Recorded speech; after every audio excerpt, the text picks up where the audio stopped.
Hello, surprisingly listeners. I'm your host, Bridget Deanahan, forever shooting gratitude lasers at your face and body for listening. We love that you're tuning in for part 2 of Larry Florman, aka Brother Love. If you missed his first episode, nope.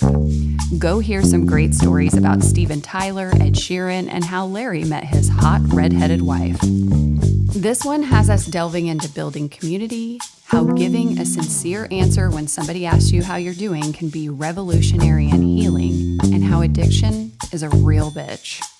We get pretty deep at the very end of this episode. Also, if you have a gig for a guy with a beaming personality who likes connecting with people, find him online and give him a shout. He's looking. Stay with us. Just having a conversation earlier in the office this morning with one of my fellow creative guys in the office, and talking about the state of the world and how fast everything's moving, and that there are no repercussions for things that there should be repercussions for.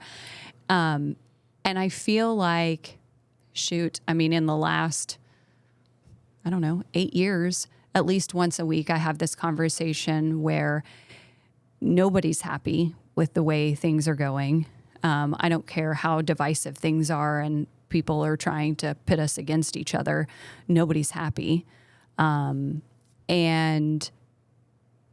I think what we have at the end of the day is human connection, and the fact that we mostly, what we all want is to be accepted and be loved and be heard, and to think more inner circle than outer circle, right? Like, be grateful for this shared space and spend less time worrying about everybody in Nashville traffic. Yeah. I'm glad you weren't harmed that day. Thank you. That sounds like it woke me up. Very terrifying. Yeah. The other times that I scream and yell at somebody, the worst times are when I finally get next to him, and it's Grandma Moses. She's 184 years old, and she's driving in the middle lane, and I'm like, oh, yeah, okay. I'm sorry for yelling at you, but get in the right lane, Right. It's somebody who's like 1,000 years old. Right. But getting to your point where you're saying, it's like, you guys moved from, you're from Kansas, you guys lived in Florida, I'm from New York. Life is always out there. Mm-hmm. And what I'm learning with this the way the world is that obviously, we learn a little bit of spirituality, we hope, or, we understand that it's not really out there, it's inside, it's within. But community has become something that I'm really passionate about. Yeah. I host Community Corner on Lightning 100 Saturday mornings. And what I've gotten out of that is that I'm not just speaking to creatives like on my podcast. Yeah. Just Keep Talking podcast. I speak to people that are creatives, and we get into the mental health aspect of life. We talk just kind of like this, get to know each other. But the Community Corner, I'm speaking to people who are dealing with, the Nashville Humane Association, with animals and pets. I'm talking to people about suicide and suicide prevention with David's Den, the American Heart Association, Go Red for Women. Mm-hmm. I'm talking to people about homelessness. I'm talking to people about community causes and efforts that affect all of us. And what I've realized is wow, I've spent my life chasing. I moved from New York to be this, to be a rock star, to be a musician, come here, do that, get married, all of these things. And it's like, what it comes down to is the orbit right around us, the community. If we can nurture that and love that a little bit more than what we're doing right now, that not being happy about things in life would get less and would dissipate. And we would find that things wouldn't anger me so much. And I know that because when I put it into practice and I just keep talking community, it's amazing. One of the reasons why we all are in Nashville, the creatives that I know, which are a lot, is that this is the only city that I can think of where you can go and get your car washed, you can go to a library, you can go to a coffee shop, a bookstore, and you will run into somebody and that you will know or that will know somebody. Like we know each other because of mutual friends. Yeah, mutuals. And community is the reason why. We have an amazing community here where people are all about not just me, myself, and I. But us. But us, and we are juxtapositioned right next to people who are all about me, and I, you know, I mean, like the artistries, like I've worked with so many artists that are just, I don't want to be around them. I'm not interested in just serving of self. I spent a lifetime serving myself. And now I need to learn how to serve myself in a way that serves others. Tell the people where they can listen to you on, you said Saturday mornings. Saturday morning, Lightning 100, 100.1 FM on your dial or lightning100.com. It's Saturday mornings at 7 a.m. 7 a.m. early birdie. It's called Community Corner. It's a nice little, it's a beautiful little segment that I host. And How long is it? It's 15 to 20 minutes. Cool. And it's just a very short little get to know you. And it's a platform. I remember thinking on my way, because I try to do my research, you know, I want this to go smoothly. My podcast, and in general, I'm a long form talker like this show. I love it. And it takes a lot to edit things down. And I feel that. This Community Corner was like, all right, we're going in. Succinct. There's not a lot of editing, have intention. And then I remember thinking, what am I going to bring to this? I said, what am I going to bring to this? And then it dawned on me, nothing. Get out of the way. Be the frame. Get out of the way. Turn the microphone on. And we have a producer, Stephanie McFadden, and she's fabulous. Be the space. Create the space to create more community. And that's what's important. I like that. You know, and that's and that's a beautiful thing. And it's all the past episodes are on the Lightning 100 website. And it's fabulous. It's a great show. Yeah. Well, thank you for doing that work. You're welcome. And sharing where people can find you. I have two things that I want to ask you. You've talked about, you know, softening as you age and learning to go inwards so that you can be better outward.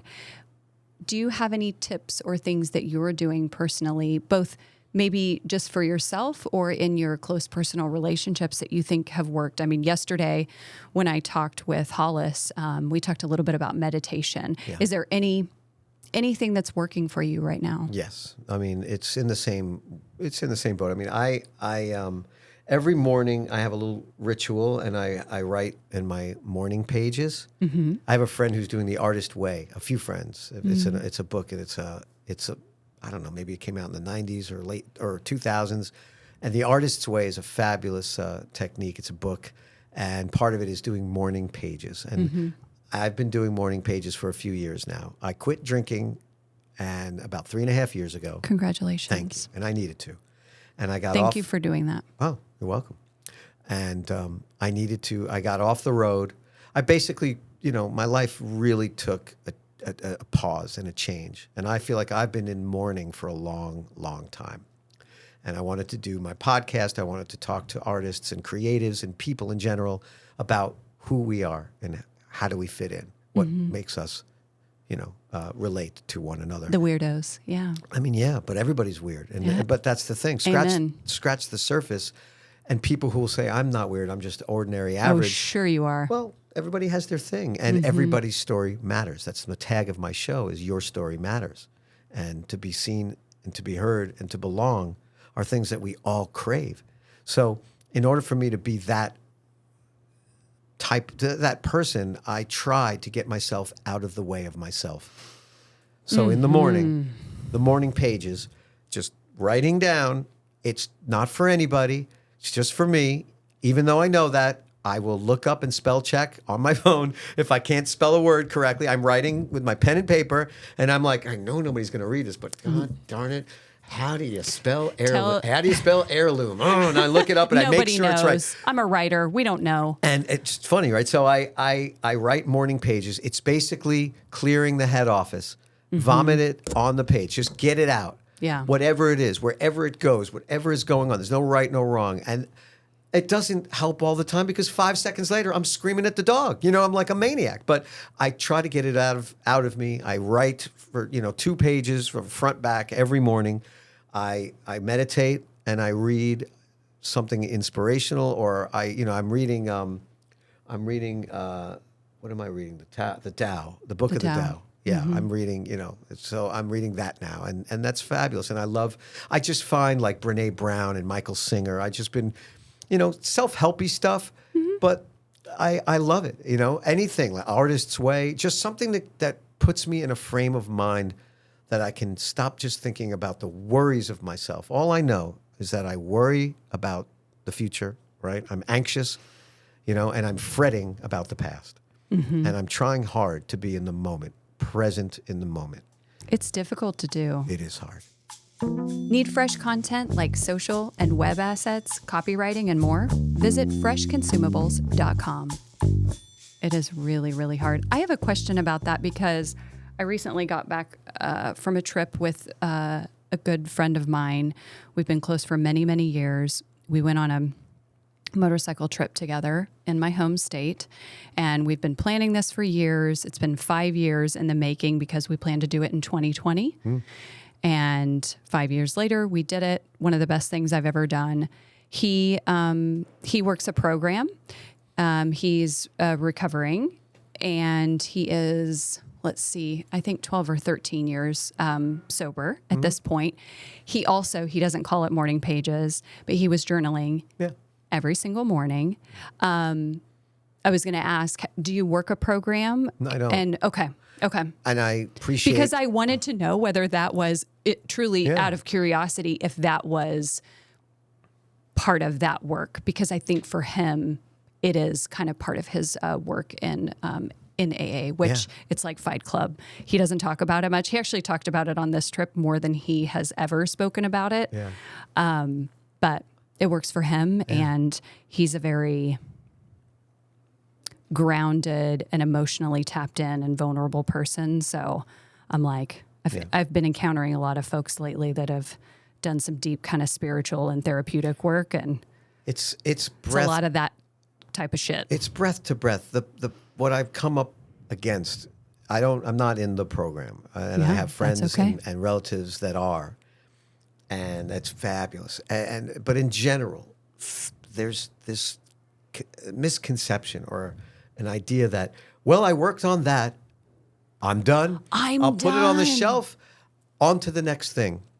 And then, we're never done. Then not wondering why the birdie on your shoulder is being, the fuck you birdie on your shoulder is like, that one? Still here. I don't know her. Yeah, it's moment to moment, and it's breath to breath. And I'm learning to give myself the grace to be like, Larry, that one. You don't have to tumble all the way down to what I call into the head hole. My friends and I, we call it a head hole. That's a good phrase for it. Because I will tumble right down. It will all come very quickly. And so all I'm doing with my morning pages, with my meditation, with some help, with spiritual guidance as much as possible, and spiritual inwardness and mindfulness that I'm not the only one in the world, and mindfulness of others, is so that when the hard times come, I won't crumble completely, because I will. My wife's going on tour next week, right? How long will she be gone? She's going to be gone for the remainder of the year. Wow. That's a long time. Through the holidays. And I tell my friends, look in on me. And they go, ha, ha, ha. Larry's so funny. Now they know I'm Way to ask for what you need. Well, I'm proud of you. Thank you. Because I'm nervous. I'm very anxious about her going away right now, that I'm going to fall into a very dark place and won't get out. Like, it scares me. And it really does. And I've talked about it openly. Good. Thank you. Because I will, for me. Do you get lonely? I don't really get very lonely. I just will not be connected, and that's the part. Tether, we need to be connected. And I love being alone, and I partied, I drank for everybody. I was the greatest partier in the world. Hollis, I'm sure you think you are. But dude, brother, I'm kidding. Hollis, you and I would have a really good time. What I used to think is like, Steven Tyler, with your money and my ambition, we could have one more lost weekend. You know what I mean? But no, we can't. We could forget our names very quickly. But I've done it, and I've done it well, and I can't do it anymore because I don't want to do it anymore. But I have other ways of escaping. There's other ways. So it's still not taking care of that need to escape, but my escape is separating myself and being alone.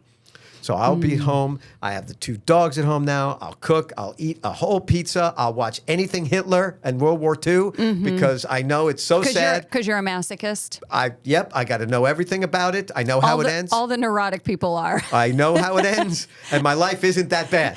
Even though things are feeling like Germany in 1930s right now. Can I tell you? Here. Can I tell you a little secret? Please. We're going to get so intimate right now. You're getting very small. I like that. This is this is really fucking dark. For years, I don't think even my husband knows this. I have put myself to sleep with the thought that, and it goes like this. You did not live in Nazi Germany. You are not in a mosquito-ridden country without a roof over your head. I'm very allergic to mosquitoes and I can't be out of doors. You have a warm covering over your body at night and you have food in your belly. Dark. I mean, dark initial That's thoughts. gratitude. But sick gratitude, but gratitude. Specifically, I don't know why, but I'm saying with this with a smile, not intentionally. It's so mind-boggling, the lack of humanity that it took to have something like that happen in our world, and many, many other things like it. It's horrific. And looking those things in the face is a comfort, and being like, you're not special, first of all. That's a big one.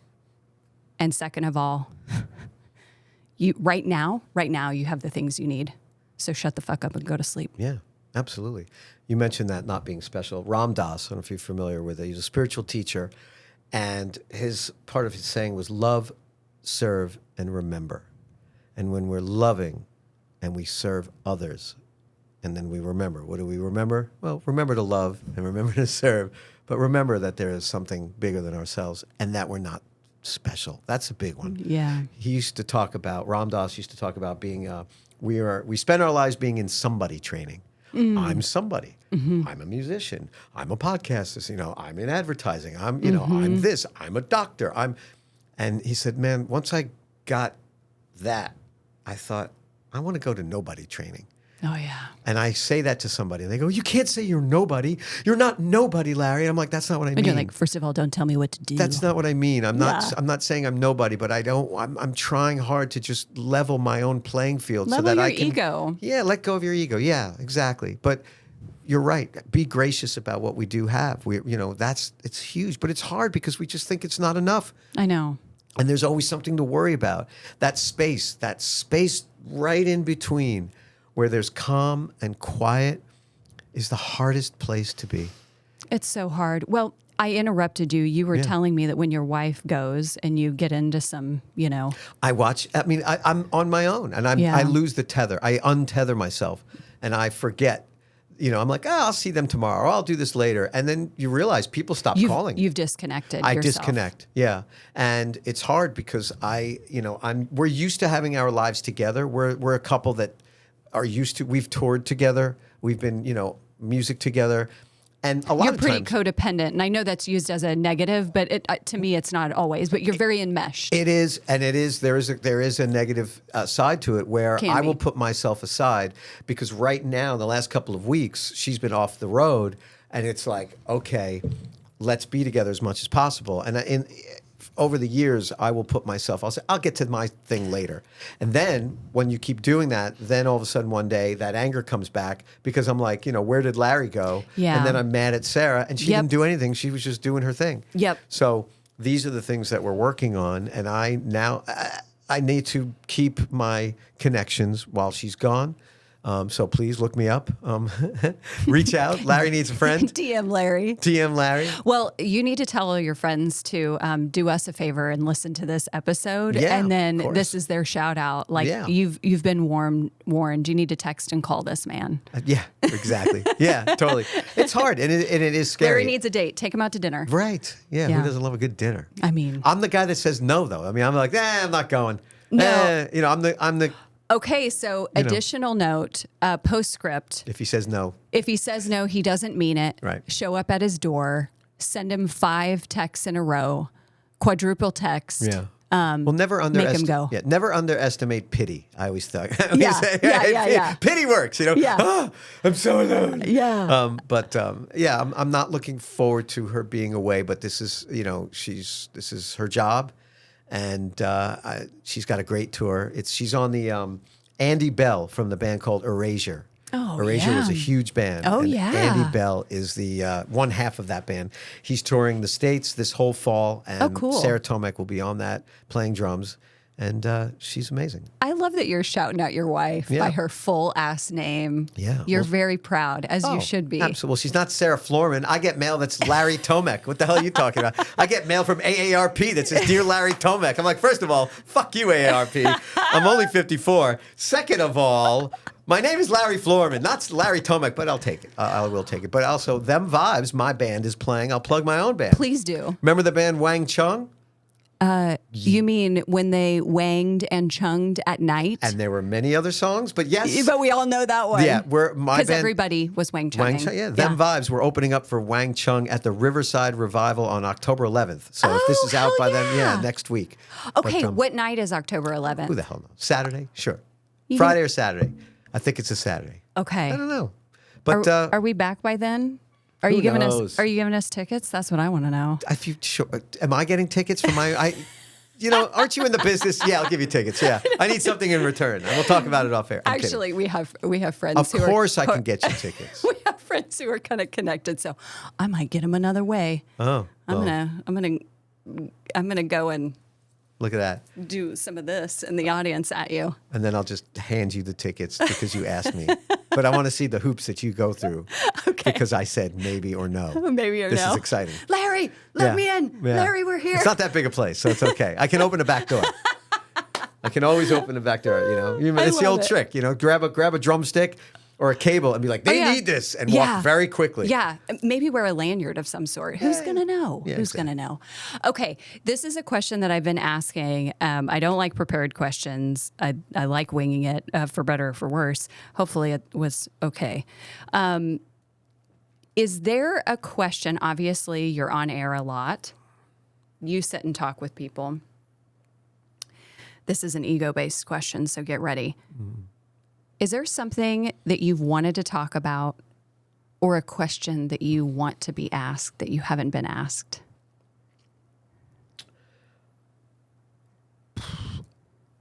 I don't think so. Only because I talk freely about so many things and that I'm also very used to stepping into an interview and sometimes I see that the person needs help.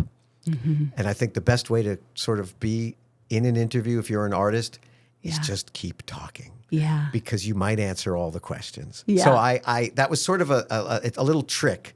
Yeah. Because I will go all over the place, right? We've talked about bagels. By the way, I was a bagel boy in Queens growing up. So I can tell you, when I say Mr. Aaron's bagels are the best, trust me, I know what I'm talking about. Will you do, okay. Jewish Steakhouse in New York. I waited on Dick Clark. I married my wife in Maui. I've lived a few lives. So there are a lot of things that that don't even get asked that I bring up because I find it pertinent and fun to share. Mm-hmm. That being said, I think I get more, let's say, upset or want for somebody to ask, just, how are you? In everyday life. I think we're also wrapped up in our own worlds and our own mind and our own problems and our own day and our own everything, that just like, how are you, is a very huge one that I don't get as much as I would like. I want to add on to that and say, I wish more people, when asked how they are, would answer it honestly. And I think this might be a Midwestern thing, but I always answer it honestly. Like, if you ask me how I am, I'm going to tell you. Yeah. Like, if I took a loose poop this morning or I'm stressed because of traffic, I'm going to say those things. Right. And I find that it is a throwaway question and people don't take it seriously. That frustrates me. Well, why do you ask? Meaning, that's my point, which is why you ask. Like my wife, unfortunately. Because I really want to fucking know. The example, my wife, who's just really a multitasker, right? Yeah. So that's the positive way of saying sometimes she won't pay attention to what she just said, which was, how are you, right? Mm-hmm. Perfect example. She will ask me how I am while she's on the road and be like, how's it going, honey? And I'm like, well, blah, blah, blah. She'll say, well, hold on one second. I'm getting into the elevator. And I'm like, Then why are you calling me when you're getting into the elevator? Just tell me when you're off the elevator, right? So, like, people will ask it like as an obligatory thing. Hey, how's it going? Choose your words. Yeah. Choose your intention. Choose your choose the moment. You know, be present. Be present. That's what it is. And I get it. We're all people that are just like, what do? You see somebody, how's it going? Yeah. And they go, oh, okay. If I were to really start and talk, because I will never shut up. We'll be there out for 100 million years. You know, like my mother was the same way. You said about talking, you were somewhere and you got home at 1 o'clock in the morning and it was 11. When I was a kid, we'd sit in the car and wait for my mother to go talk. She was talking, right? And my dad and my brother and my sister, I'm the oldest, we're sitting in the car and we're like, come on, Mom. And all of a sudden, she would pull out another cigarette and I'd be like, we're here forever. Yeah. And then when she started smoking 100s, forget about it, Jack. I was like, that's another hour at least, you know? Settle in. But she was present, you know? And that's something that I learned. Like, you know, I do have friends that are like right here. Locked in. And then I realized I can't be upset at somebody for not being locked in. I'm not upset at my wife for asking me how I am and getting on an elevator. No one can offer that 24/7, right? But be present. And if you really want to know, then let's talk about it. Like I also know that I will do my best to get with somebody if we're at a party and just really connect. But I often find people don't ask me. They don't ask me how I'm doing. You know, somebody will, but I find I have a lot going on, let's say emotionally or family stuff and things happening that I would like to share because I don't want to keep it in. Yeah. But other than that, like any other questions, like somebody to ask me, like something like juicy or whatnot. But that's a good one. Yeah. How are you is a good one. So 2 thoughts are coming to mind because my brain's like a fucking spider web. I know yours is too. I can tell. So, Jonathan, I want to apologize in front of everyone because I do that shit to you too. Where she's talking to you, Jonathan. You may want to look up and look at her. He doesn't. He doesn't. Is it because you know it's not sincere? Just kidding. No, when we are apart as well, I know he will have had a full day at home. Say I'm back home with my family, and I ask how are you, and he's like ready to talk because he's been alone with our kid all day, and I'm like, anyway, okay, well, just wanted to check in. So I'm sorry. I too have been very guilty of doing that to you, but I love you. Okay. I love you. I know. It's understood. I know you do. Don't I know it? Okay. The other thing that popped into my head when we were talking about the "How are you?" question is I was recently introduced to a friend of a friend, and that friend then subsequently texted me and said, "My friend Brian texted me and said the 2 times I've met your friend Bridget." She has seemed to be very concerned about my well-being. Did you tell her I was some sort of Dickinsonian street urchin? And why is she so concerned? And I said, well, you can text him back and say, in general, I am concerned about everyone's well-being, number 1. And I said, number 2, I think when I saw him, this is only my second time meeting this person, I said, hi, Brian, good to see you. How are you? And he said, oh, could be better. Also a Midwesterner. So I'm like, that sometimes is like a standard response, like, oh, don't want to be too joyful. Like, but I looked him in the face and I remember saying, do you want to talk about it? And he said, no, not really. And then the conversation moved on. And I took him as being serious. So I was like, you tell him. Don't sit in my face and say, basically, you might be having a bad day, because I was ready to fucking go in. But he had a whole thing that you were now treating him as if he was what? A Dickinsonian? A Dickinsonian street urchin. First of all, no, I wasn't thinking of you nearly as much as you think I was thinking of you, which is a big lesson in life. Yeah. Nobody's thinking about you as much as you think anybody's thinking about you. And I mean you, me, everybody. Also, this man's really sweet. Yeah, but I mean, like, you know, it's just funny that he like came to that. Yeah. No, that's what you're thinking of you. No, I was looking you in. Right. No, that's I was looking you in those big eyeballs and going, Don't act Don't like, ask if you don't want it. Yeah. Which is the intention as well. Why bother getting into it? That's the whole thing too. Yeah. The should and shouldn't. My wife is very concerned. Well, we have to go to this party because of so-and-so. I'm like, why do we have to do anything? I love that. What the hell do we owe them for? You know, like they know I love them. We're all going to die. We're all good. Right. Well, that's it. Yeah. You always start with that one. We're all going to die. And then you're like in your 20s and you're like, yeah, I guess that doesn't work. Let me pare it back a little bit. Yeah. What do I owe you anything for? You know, like we're all going to die is just too extreme. You know, once we're in our like later in life, then you can say that again. We're all going to die. And then you're a sage. You're wise. Yeah, yeah. But you're a snot-nosed kid when you say it in your 20s. You know what I mean? Yeah. Or you're just dark and wonderful. Yeah. Yeah, but it's so true. And we care so much about so many of the things that really we don't need to care that much about. It's true. And it's unfortunate because it just takes us away from being present in the moment. And all of a sudden now you're being tugged left and right. And if you don't want to be in the conversation, don't be in the conversation. I said to somebody that I worked with about about like her husband, something like that. Like, well, we're not friends. And she like lost her mind. What do you mean? He loves you so much. I was like, I think you're being a little dramatic. I said, we work together. I was like, we're not like good friends. He considers you such a good friend. She got really, really upset. And I took it back. I was like, well, if he thinks maybe he thinks we're more friends than I think. But I just said, I'm not being obnoxious about it. Like that's my whole point. Yeah. Is that in my mind, I'm just like, we've met and now we spend a lot of time together because we work together. And that's our relationship. And other than that, that's what it is. And guess what? The minute we stop working together, we never see each other again. So I'm not in a rude way. Yeah. You know, I was just You're just being direct. I was direct. I was like, we're not friends. And just, she couldn't even, she was so offended. Like I just burned her house down and like punched him in the nuts. You know what I mean? And I was like, none of this. Are these Southern people? No, they're not. They're just people. They're not Southern. No. I was going to say, because there's a lot of that jazz in the South, like, I don't know. It's a lot of posturing and to your face. That's it. And it's just, there's no need for that bullshit. And again, being a Northeasterner as I am, you know, my wife is way more like, I am softening because I realize that if I just want to get fucking New York in your face, and why don't you just go this and that, you know, people go, oh man, talk New York to me. It's cool. You're cool, man. Talk New York. And I'm like, what the fuck are you talking about? And they're like, yeah, man, more of that. And I'm like, all right, I get it. That's fun. Yeah. But the directness that a lot of people have is just too much. And then the opposite is you're not even being straight with me.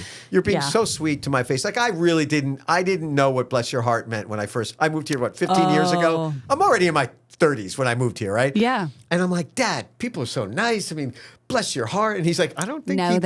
He's like, I don't think it means what you think it means, you know? Yeah. But then the Midwest, I was just talking to a friend the other day about you Midwesterners. Yeah. And it makes sense because what I appreciate about Midwesterners is that I find you to be of high IQ and intelligence. I find that there's a more mindfulness to being educated so that when you do say what you need to say, there is something behind it. It is thoughtful. It has meaning to it, and you're not just blowing smoke up my ass. Otherwise, you might not say anything at all, which is not being off-putting. It's just being respectful, which is different from a New Yorker like myself, who I'm just going to tell you anything because I need to butt my big head in, and a Southerner who's just being sweet, being like, well, bless your heart, you stupid, fool. I love the Midwestern aspect of, like, I find that when I speak to people, I was just in Chicago last week, and people from like Wisconsin and Madison or Wisconsin and Minnesota, very intelligent, and I'm always blown away by this sort of sweet wholesomeness, but not pushoverness, and not and just we're sturdy folk. That's what it is. Sturdy folk, and I appreciate it very much. And I have a lot of respect for it because I feel like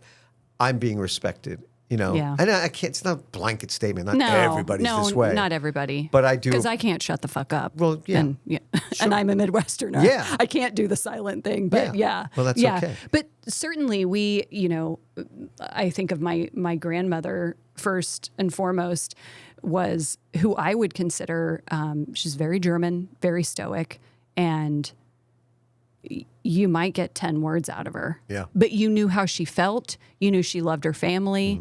But when I say she didn't mince words, like if she had something to say, she said it. Yeah. And that was it.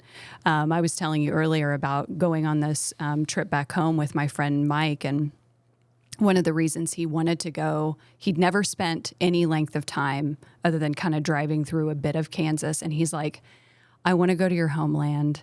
I'm fascinated with Kansas, and I want to meet your people. Who the hell's fascinated with Kansas? No this offense. guy, he's the fucking best. He's one of my very best friends. And I'm like, you weird motherfucker. And let me tell you, like, he's weird. Yeah.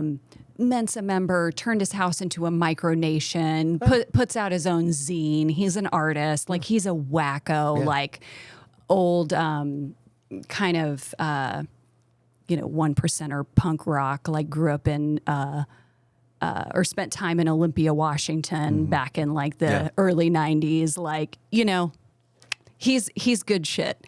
So why the fuck he wanted to go to Kansas, I don't know. But he's a person who's interested in people and what makes them. He's an artist. He believes in the power of human connection.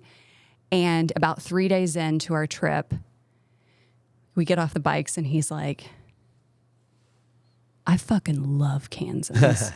And I'm like, you like this shit? And he's like, I've never seen anything like it. We're pulled over in the middle of this tiny town, doesn't even have a stoplight. It's called Wilson.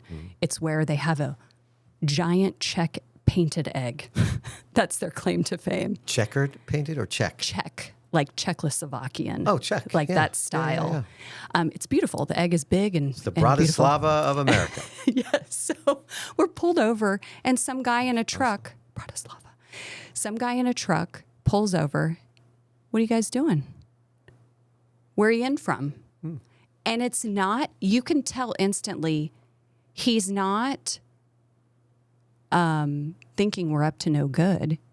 He's genuinely stopping whatever he's doing in the middle of his day and exploring the wonder of these strange people in his town. Yeah. And so we took 20 goddamn minutes to chat with this guy. Nice. And it was, and that happened everywhere we went. And he goes, oh, I understand a little more about who you are and why you are the way you are. And I'm like, these are my people, man. Yeah. Like these are my folks. Yeah. I gigged in Lawrence, Kansas. Where's that? I certainly do. So Lawrence is off of I-70. Uh-huh. Lawrence is actually kind of maybe the coolest town that we have in Kansas. Don't tell the others. And I actually have not spent a lot of time there. So if Lawrence is here, where I went to college is like over here. But Lawrence is a cool kind of college town. It was a gig. I can't even remember. You know where you played? Yeah, we were playing. I think it was like, God, it may have been, is there a possible like casino kind of stuff going on over there? I don't know. I can't remember. I feel like it was a casino gig and my band, we were opening up for Shooter Jennings. But I could be completely Colorado has a lot of casino. Off, but I know I've been to Lawrence, Kansas. Well, Lawrence is a very cool city. KU is there, of course. Right. So it's a college like sports town. Yeah, I don't remember. Yeah, I've been there more than once. I know that. Well, again, don't tell the others. Lots of secrets have been spilled. Sure. I'm acting like it's just the two of us. Right. I will say, to experience the beauty of Kansas, you got to get the hell off of I-70. If you go a little north and a little south, and if you like slow living in small towns, you'll find some gems. Yeah. Brother Love, thank you for spending time with me. I have one final question, and I mean it, and I'm not trying to put you on the spot. You did tell me that your wife is going away and how you're nervous about that. But other than that, how are you? I am in a very difficult headspace and heart space. Will you tell me more? Very much so. Sure. So my wife's aunt is very ill, and she's in New Jersey. My brother is ill. He has been in and out of recovery for drug addiction, and he is somewhere in Nashville or not. I'm not exactly sure. Is he older or younger than you? He's younger. Okay. And we have been, Is this your only sibling? No, I have a sister who's in Long Island, New York. Okay. And we have been dealing now with, we've been dealing with this for a lifetime. Yeah. And my brother was in Florida for a lifetime. And about 7 months ago, I went down and grabbed him, threw him in his car, and we drove up here and to start a new life in Nashville. Okay. And I just had to tell my brother that he cannot live with us. When did that happen? Yesterday. And this was through a text message, because boundaries are something that I have had to learn. And right now I'm thinking, how can I not have my flesh and blood stay with me so that I can help him, but full well knowing that it's not healthy for me. Yeah. And that I need to have a boundary. My wife needs the boundary. It's not just me. It's my wife. It's myself. And so we're dealing with my brother, who's very lost and needs a lot of help. And I know he's hurting very badly, and it is so painful. And I don't know where he is right now, this very moment. I asked if he would get together and have coffee right after this interview, and I haven't heard back from him. So I hope he's alive. I hope he is too. Thank you. And my wife is going away. Her aunt is now very sick. And so dealing with, when you tour, you miss weddings and parties and stuff, but All the people things. die. Yeah. And people move on. And those are things that are very hard to deal with. She's in a rehearsal right now. She's going to play a show tomorrow, go to New Jersey to visit with her aunt, and she might not ever see her again. And it's very hard. That's heavy. And all the while, we've been just having we're working through this life now with all of that. I'm working on my podcast. I'm working on a few projects, but I've been, mourning a music career where I'm not touring because it's too expensive, and things are very tough. And I really like this ad agency. Are you hiring? Because I could really use a job. I really, my financial stability has been nothing but unstable. Really? And it's very painful. And so we're just in this life of just like not making enough money. Wife is leaving. Brother needs. Aunt-in-law is sick. Pain, suffering. But we have each other, my wife and I. Yeah. We have our health. And right now, I'm very honored to sit here and share this with you. And you just asked me how I was. And I opened that up from the last question. And, things are hard. Yeah. And painful. Yeah, I feel But that. I just had a birthday, and my loved ones, my family and friends came out, and they're not September what? You 30th, said 30th, okay. and they're not necessarily the family that I grew up with, the blood. I'm mourning a lot of things, a music career that, didn't go the way I wanted it to go. I'm mourning family members that are blood that I don't talk to anymore because of politics, because of my brother, because of addiction, because of not seeing eye to eye. When you realize that your people are the most important part of your life, your community. I mean your people. Cherish your people. Your soul fam. Honor your people. This is community. And if we can honor and love our community, we will have a better city, we will have a better country, and we will have a better life and a better world. So I'm hoping for that. And, being able to share has been wonderful. I really appreciate it. Well, sharing space with you has been wonderful as well. I mean this, I'm not a churchgoer, but I will be keeping you in my heart in the coming days and thinking about the things that you're going through and sending big, mad, positive vibes your way and your family's way as well. Thanks. I appreciate you asking because I do this as well, and I interview people. You do it well. Thank you. You're welcome. You do it well as well. But what I notice is that when people are lying and when they're telling me the fluff part of their lives in these interviews, so, it would have been easy to say, everything's fine, everything's okay. Thank you for not doing that. Yeah. And thank you for creating the space to feel safe to do that, because I have interviews that I haven't put out yet because I'm like, I know that person was not telling the truth. And I'm like, I don't feel like honoring that. And they're like, where's my episode? It was so much fun. And I'm like, I'm in a weird place to be able to say, I just don't feel like you were truthful. Yeah. Which is hard to call somebody out on their truthfulness or not. I mean, it's not for me to do. But, You could take the Southern route and just say, it's just not fit with the vibe of the show. Hey, bless your heart, the Yes. tape recorder broke. Yeah, it did. Yeah, right. Ran out of batteries. Bless your heart. Yeah. You say that, and we've had some challenges with our cameras, just no quitting kidding. in the middle of like Forget it. whatever. It's very hard. I mean, what you do is very hard. It's not easy. And you have your husband to do it with. This is great. I know. I feel very blessed is overused, but God damn it, I feel blessed. Yes, exactly. It's good shit. Yeah. Thank you, Larry. You're welcome. You've been wonderful. Thank you.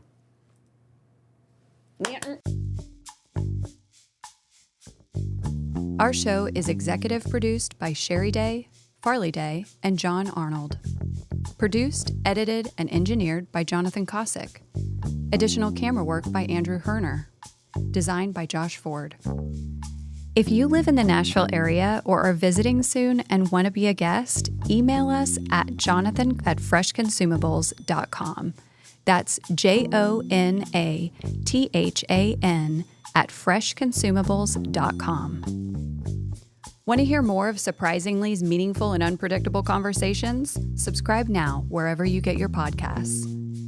I'm your host, Bridget Dinahan. Thanks for listening.